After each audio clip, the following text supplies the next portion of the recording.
What's up, everybody? It's LgDoucet here. Today is March 15th, 2021. Welcome to the First Minute podcast where I cover marketplace trends, big sales, and everything going on with NBA Top Shot. It has been a long weekend on NBA Top Shot with the marketplace being up and down, open, not very fun, and no new packs since Friday's big airdrop. But lucky for you guys and for me, we do have a very interesting show. Today's agenda, we're going to talk about our latest contest, I guess you could call it, that we are running on Twitter. It's called Mint Madness. Then we're going to talk about the latest releases and the ones that might be coming up and a couple quick market updates. And then I'm going to talk about my strategies right now in the market and over the next couple of weeks as a lot of new supply comes down the pipe. Also, then we have an awesome interview with WereKitty, a very interesting guest, someone who has been in NFTs for a very long time and in the Top Shot community since the very beginning. We are going to chat with her. I want to remind everybody here that none of the content on the show constitutes trading advice in any way, and that this show is not affiliated with NBA Top Shot, the NBA, or Dapper Labs. I'm just a guy at his house who loves basketball and blockchain. This is the First Minute.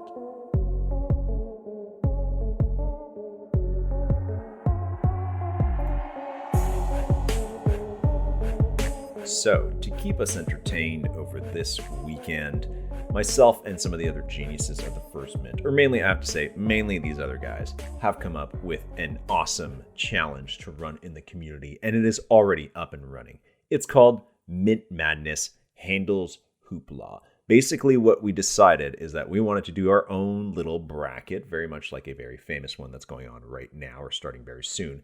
But instead of picking what would be the obvious choice in moments or a certain type of moment, we actually decided to turn that back around onto our community and celebrate those in our community, specifically those who have very interesting usernames in Top Shot. Last week, at the start of the week, we asked many of you on Twitter to give us your usernames in a form, and we didn't tell you what it was going to be for. And then we revealed on the Friday show that it was in fact going to be for a massive bracket challenge. And then over the weekend, we actually opened it up to more usernames because we realized some people still want to get in, even though they missed on the first one. We gave them a little chance. Yesterday, Sunday, we had Selection Sunday with our 4 region heads who were Greg Murray, Chugs and Bugs, The Real Phil D, and Amir Blumenfeld, who you may remember from the College Humor days and more recently from his work at his own podcast network called Headgum. He was there. He was our celebrity guest region picker. Those 4 guys did a 1-hour special on YouTube where they picked their favorite usernames from the giant pool of names that we had. We had over 8,000 names sent in. Thank you to the community for contributing that much. We have whittled it down to 64, half of them chosen by our 4 guys, the other half chosen by randomization. So there are some randomized usernames in there. Today, we are running the first round of that challenge, meaning all 64 names are being pitted against one another, and tomorrow there will be only 32 left, and then the day after that only 16, day after that 8, and then on Friday there will be 4, the final 4 usernames. There are some amazing entries in there, especially some of the top seeds. One of my personal favorites is WenPax as well as Top Shot Mom. Gotta go check it out. We are posting it on Twitter every day, all day. Go check it out. It's a good laugh, and we would definitely appreciate your votes. The final winning name will be receiving a Tyrese Halliburton rookie moment, as in a triple badge moment, currently worth like $1,200. That is going to come to the winner sometime very soon when the tournament concludes next week. If your name is in there, best of luck. Other stuff going around the community, not at the First Mint, but in general in Top Shot. On Friday, we finally received Release 21, which took 2 weeks since the pre-order to arrive. I think about 200,000 packs were distributed to the community, and I just want to give a round of applause to the Dapper team. I don't think we give them enough credit, even though things have been difficult. We don't give them enough credit. They airdropped over 200 packs. I think about that, to over 200 accounts in like a 4-hour period on Friday. Have not seen anything like that get done so far. So congrats to them. Lots of people happy, some unhappy with what they got in those packs. It is what it is. Everything in there was a brand new moment. There were some that were recurring players who had a 1 out of 35,000 LE. Others were first moment players like Blake Griffin, 1 out of 12,000, and others were some of the brand new triple badge rookies, 1 of 4,000. Each of those very awesome. Nice to see some fresh blood in the community, although it was kind of a bummer we couldn't buy and sell them too much over the weekend. They are now out there, and there are still plenty more of all those moments coming up. Today, earlier in the day, there was the rumor that release 22 was imminent, which was billed as just a stress test, only 5,000 packs. If you're new, know that a stress test is really designed as that. It's meant to test out the system, usually in anticipation of potentially a bigger drop, but usually the Dapper team is using it to just see how the system performs in terms of everybody queuing up and getting ready. Also, looking at the list of moments in release 22 is very similar, if not labeled the same, as release 18, which also only had 5,000 packs, but also at one point was rumored to have 25,000 packs. What you're probably wondering is what moments are in these stress test packs. And again, don't worry, it's not happening today. If you're listening to this on the Tuesday, keep an eye out, it might be happening then. Anyways, what's in these packs? It is all the older wave of Series 2 base moments, what I call Series 2.1 moments, the new stuff at Series 2.2. So we're talking things like the LeBron no-look three-pointer, a few of the original Lamelo balls, Halliburton's, that whole bag of stuff that came before the big LE switch from a few weeks ago. All that stuff going to be available in that stress test whenever it happens, and we don't know when it's going to happen. Next up, I want to very quickly talk about the marketplace updates. I know a lot of people have been frustrated by the marketplace either being shut down or being handcuffed to a 60-minute or 90-minute limit. I know it's annoying, and I know even last week I expressed some of my frustration, but I actually believe that this is a good approach from the Dapper side. It's a sober approach. It's not fun, but they are doing this with the sole intention of developing a very awesome product that is going to maintain its integrity, get rid of the bots, make it easy for people to buy things so that things don't get scooped up just as they're trying to buy them.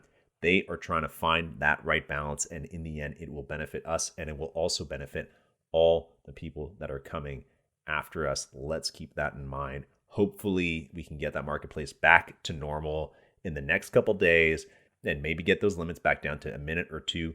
Also, the bigger priority right now, I know from the Dapper team, is gifting. It has been disabled since, I think, almost 10 days ago. We have not been able to gift. I haven't been able to hand out raffle prizes from all the awesome raffles that we do. Hopefully, that's back really soon. And again, with that, the intent being that they are building a product that will last hopefully very long to the future. I think once these updates are done properly, hopefully we don't see any more marketplace disruptions for at least a couple weeks, if not months, if not ever.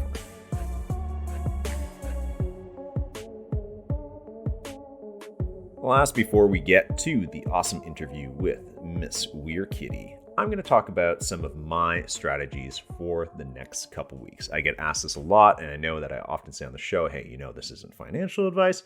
But again, now there is a lot of new supply out there, and I've had to take a couple days, honestly, in the last week to think about what it is that I want to be buying and selling personally, because there is a lot of new stuff. I hold a lot of old stuff, both Series 2 and Series 1. And I've been kind of trying to think of what I need to get or don't need to get. So I'm going to give just a couple tips, just a couple things that I'm thinking about. And I just want to say that when I'm thinking about my strategy, I don't go on hunches. I don't go necessarily on players I like, although I've mentioned that before. I mainly base my strategy on facts. So these are assumptions based on facts and also experience. Number one fact. The market is incredibly reactive. And I don't mean this towards anybody, and I've definitely been incredibly reactive in the past. But the nature of Top Shot is that we see something on the market and we get excited or we get scared, and then we make an impulse decision. One of the things we know for an absolute fact within that reactivity is that the rookie badges are coming soon. It might be this week. It might be in a month, but we know that that is on the priority list and that it is coming very, very soon. When those rookie badges show up, it is very likely that many people who are on Top Shot who didn't know those were coming or who knew they were coming just kind of forgot, or even if they knew, will react and jump all over those. There's a lot of lists floating around on Twitter. Good job to everybody who's made those of which players are going to get those badges or not, but even knowing it is not the same as seeing it. As soon as these badges are applied, people will react very emotionally. Which players are getting 3 badges. Well, let's recap what those badges are. One is for rookie year. One is for minted in the rookie year, as in the moment was made during that player's rookie year, not after. And the third one is for the rookie's first game. In Series 2, there are really only about a dozen players who are getting that designation. They are all the rookies that are 4,000 limited edition LE. So Quickly, Lamelo, Tate, all those guys. In Series 1, there is only one player who is getting 3 badges, and that is RJ Barrett. His first game, there are 4 variants of it. It got 4 sets, but that is the only one that is going to get the 3 badges. One very quick thing to note about those 4,000 limited edition rookies is that for many of them, especially the new ones, not nearly all of their supply is out. Even the ones that were in the first wave, like Quickly, Tate, Nora, only about 1,750 of their 4,000 moments are out for each one, so not even half. For the newer ones who are in Release 21, guys like McDaniels, McDermott, Tillman, Isaiah Stewart, Peyton Pritchard, only about 1/8 of their supply is out. So if you were looking at those to buy them, I don't know when those badges are going to come. Again, it could be any day, but know that not all their supply is out, meaning more is to come for all of them. And that also goes, and this is outside of the reactivity of the badges, but that supply issue also goes for any of the 35,000 CC plus moments, all the stuff that's just come out. All of those moments are roughly at about 6 or 7% of their final supply being out in the market. So even if it's a LeBron or whatever it is, that's the 35,000, know that there are so many more of those moments to come, and it is very likely that you will have many chances to get the packs that those moments are in. So keep that in mind if you're looking at them. Fact number 2, the market loves star players, and so do all of us. We've seen the market go all the way up and all the way down, then all the way back up, then all the way back down. It's been fluctuating, and that's normal, and it's going to keep doing that. I've noticed that every time it goes up and it comes back down, the stars, the true stars, go down just a little less than the rest of the market. And that's because there's more people that want to hold them. Personally, I like holding the stars. Out of everything that I've maybe sold in the last month and that everything I've bought, I've probably sold the least of the stars. Like I've sold other players, but I haven't sold stars as much. And I've probably bought more of the stars than anything else I've bought. And I've also seen their value go up the most. When I talk about the stars, it is a very, very small group. Apologies to guys who are in the top 20, but not on this list. Guys like Lillard, Tatum, all those guys, they're not on this list of what I consider the true stars of Top Shot. Let's go through the tiers. And I've talked about this many times on the podcast. Go all the way back to episode 2 or 3, and you'll find a bit of a deeper dive there. The tiers, all alone at the top, is LeBron. The bond of Top Shot, tried and true. You can never go wrong with an investment in LeBron. He will depreciate the least over time. In the next tier, Kevin Durant, Steph Curry, as the guys that their legacies are pretty much complete. There's still plenty of basketball to play, but if they retire today, they are done. We know who they are as Hall of Famers. They are also very reliable price-wise on Top Shot. Also, along with them are 2 of the most promising young stars, Luka Doncic and Zion Williamson, and that is largely based on the popularity of those players. Don't forget, Top Shot is a popularity game, not just a skill game, popularity. So that second tier, KD, Steph, Luka, Zion, very reliable stars. And then 2 more guys after them, 2 guys that we expect a lot from and that many people expect a lot from that are very popular, Giannis Antetokounmpo, James Harden. That's it. Those, to me, are the most reliable stars that people seem to love and hold the most when the market fluctuates. Fact number 3, there are going to be many, many, many more moments. Many of the same players that there are now. We're only halfway through the season, so there's still plenty of stuff to come. And then there's also going to be playoff moments from this year. I'll give you an example of a player where a lot of moments is having an impact. Damian Lillard. In Series 2, Commons alone, he's got 4 moments. He's a very popular guy. I love Damian Lillard. And his 4 moments really eat into each other. Many of them are the same. There's a 7,500, there's a 15,000, there's now a 35,000. That 35,000 one, that's actually the most notable one. It's a game winner against, I forget which team, but it's awesome. Then there's also another comment. There is the 10,000 LE Seeing Stars moment, also for Damian Lillard. So over time, there's going to be more Damian Lillard moments. And there's already tons from Series 1 as well. So over time, how do you distinguish which ones are good? Totally. The scarcity plays a huge part, absolutely. But so does the moment. Again, like I said, one of these is a buzzer beater. The best way to evaluate that as you collect moments of players that have multiple moments is to look at them and think, if you were a new collector, you didn't own any of these, you barely knew anything about Top Shot, which one of these would you actually want if you are a huge, diehard Damian Lillard fan?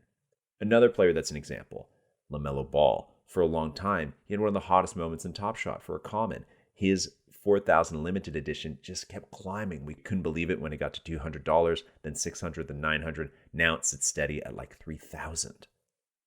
And even when that moment was climbing, the Cool Cats Master Challenge, for which he is the reward, was announced, and it didn't affect the price, even though people knew that there was going to be a Lamelo at the end of a long challenge. If anything, it probably boosted the price because that extra one for the Master Challenge is going to be hard to get. But what's happened since then? This is the part we didn't expect. This is where you need to think a little bit further ahead in Top Shot. Since that first moment came out, up until when the Master Challenge one comes out, there will be like 2 or 3 more Lamelo moments added, including potentially a legendary. I don't know for a fact there's going to be a Lamelo legendary. We don't know what's in the next legendary set. Out of all those, how do you decide which one is worth the most? I don't know, but the market might. And there's only one of all those moments that is going to have 3 badges.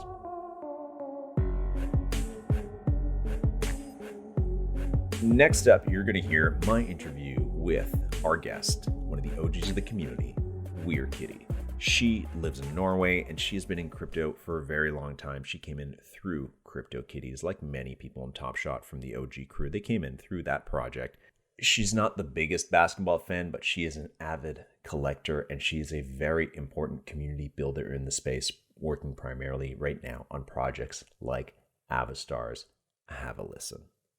All right, everybody, we are on with WereKitty, who is also one of the OGs of NBA Top Shot, but also a very avid NFT collector. So today we're going to learn about her Top Shot collection as well as the NFT space. Overall, WereKitty, it's great to have you on the First Mint podcast. Thanks for being here. Thanks for inviting me. Well, I'm looking forward to questions.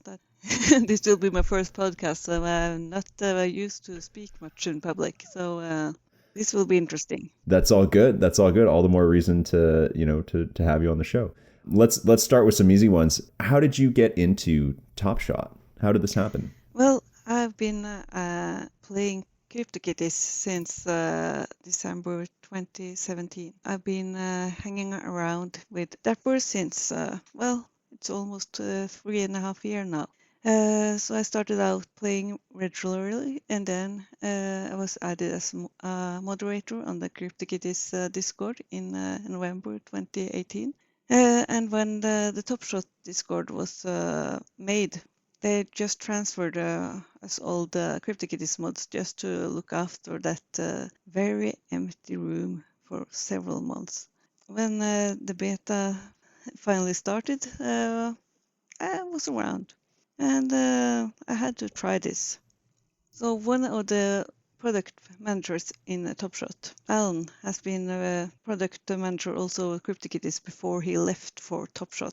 And I felt like, what? Alan is leaving Cryptokitties for something else?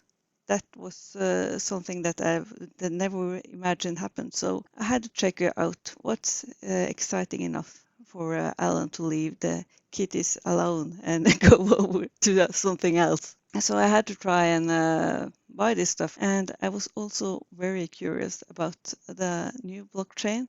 The thought about trying a product, the first product on a completely unlaunched blockchain, that was intriguing. It was interesting to be in it from the start. That's an opportunity that is not coming very often. I had to be a part of it. That is amazing. It was like the sign when you saw that Alan was moving to something else that you should maybe look at it as well. I love that. Are you a big NBA or basketball fan? I'm not. I've learned a lot of new names the last half year, to say it that way. I remember then when I grew up, it was Michael Jordan that everyone was talking about. I know what the basketball is, but my knowledge started like that.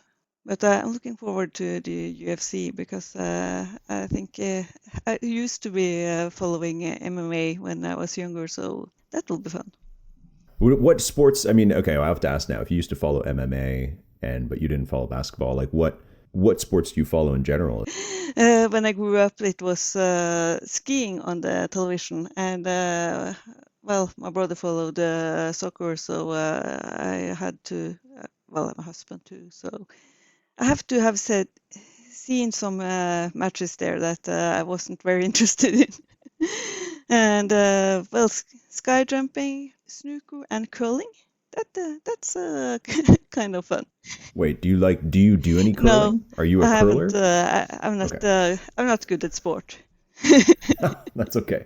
I feel like curling is a place where our countries actually compete. I feel like Canada and Norway are actually both good at Yeah. curling, and that's a place where they actually meet internationally. Yeah, I started watching curling when the Norwegian team had those pants that were well, the pants, Those those pants? pants. They were all the headlines everywhere. Oh, Maybe it's already 15 I years. got it. Oh, Maybe it's wow. Oh, I'm just looking at it yeah. now. Oh my God. That's amazing. So it was a sport that no one in Norway had ever even heard about. I hadn't heard about it either before they went on television with those pants. So Oh my God. You're amazing. Oh, congratulations on the Norwegian curling pants. That's great. If you hadn't looked into basketball much yes, before, and even now you don't follow it that much, through Top Shot, who would you say your favorite players have become? I like the Series 1 LeBron moments that I have. I have one of the base and one of the metallic golds. I think I will want to hang on to those. They're nice to.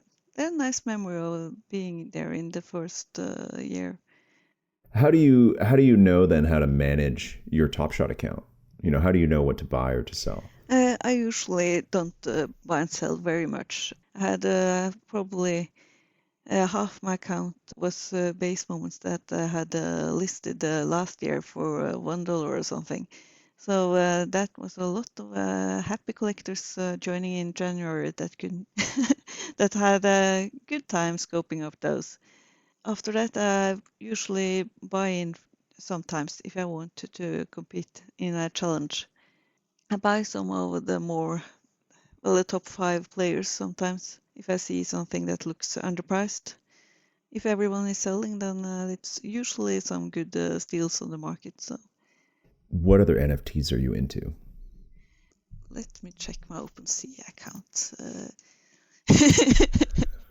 I would assume your OpenSea account is also has a lot of stuff Yes. in it. Well, last week it's been mostly Avastars because they restarted the scrolling and we finished off Series 3 of Generation 1. Hold on. You got to rewind. What is Avastars? Avastars is a generative art. You scroll through pictures that are generated randomly, and then you can pick them and decide who to mint. The art is SVG, was loaded up on the blockchain, Ethereum blockchain, last year.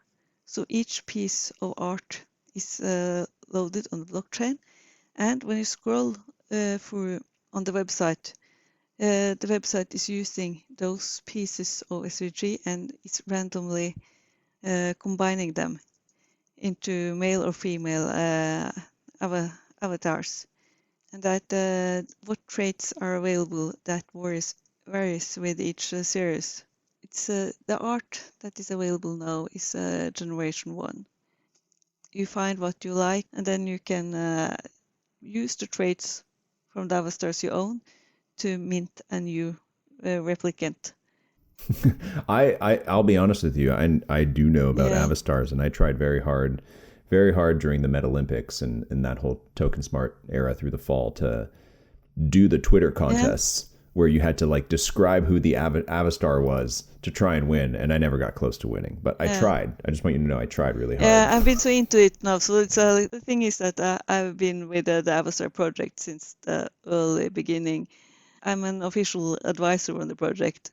When you have all these NFTs, is your intention to sell any of them at some point, or you just have them for their utility and you play in the games? Like what is kind of like the short and long term plan with all of these? Well, with the Cryptokitties, I in the beginning I was only playing Cryptokitties, and I was very focused that I was going to have this a good collection. And in the beginning, my plan was to breed the Cryptokitties fur, Norwegian forest, and be a collector based on that fur. Then the game kind of changed, and it was mostly focused on fancy hunts. I teamed up with other Norwegian forest hunters, Norwegian forest fur collectors, to hunt fancy, so we could collect more of the Norwegian forest furs cats.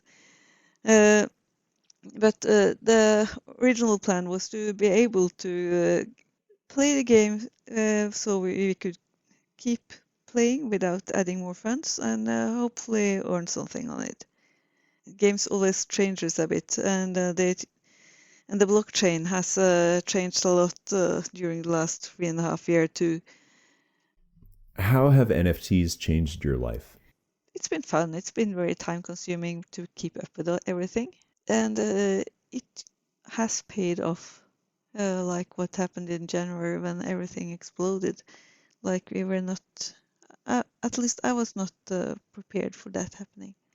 I'm going to work full time with NFTs after Easter. So because I figured out that this is too much to be a hobby anymore. Because it takes too much time, and I'm going to have a social life again in a few months, hopefully. So I can't keep up. I support your decision. Absolutely. So it's the NFT community has been very open. It's very international. Friends from all over the world, all time zones.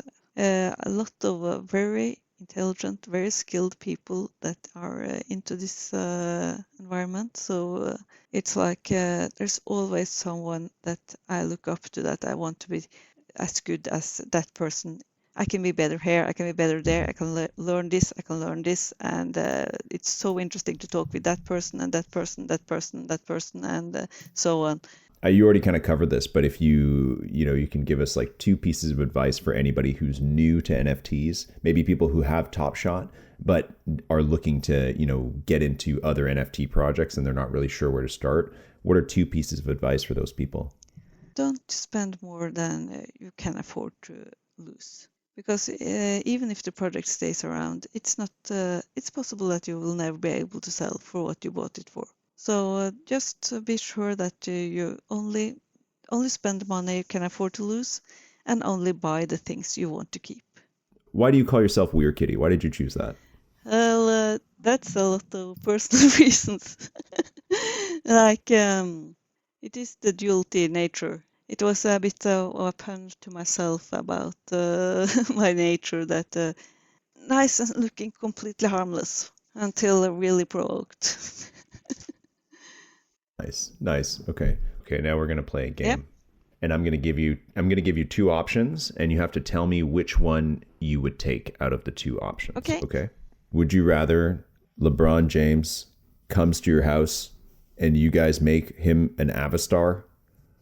Or would you rather that you have the one of one of Norway curling pants? Well, I guess it would be more interesting to meet a star basketball player than own a pair of pants, even if the pattern is psychedelic. That's Yeah. fair. Yeah, I agree with you. I think you made a good choice there. Okay, awesome. Well, it's been great to have you Yeah, on the show. thank you. Thanks for the chat. And that is going to do it for the show today, folks. Thank you for listening. Let's hope we get some packs soon. Let's hope we can do some gifting soon and all get back to the collecting that we love. Hit us up on Twitter at The First Mint. I do my best to respond to everybody in a timely manner. Otherwise, keep an eye out for Wednesday on our next podcast. We have a very special guest lined up. Otherwise, good luck out there on Top Shot.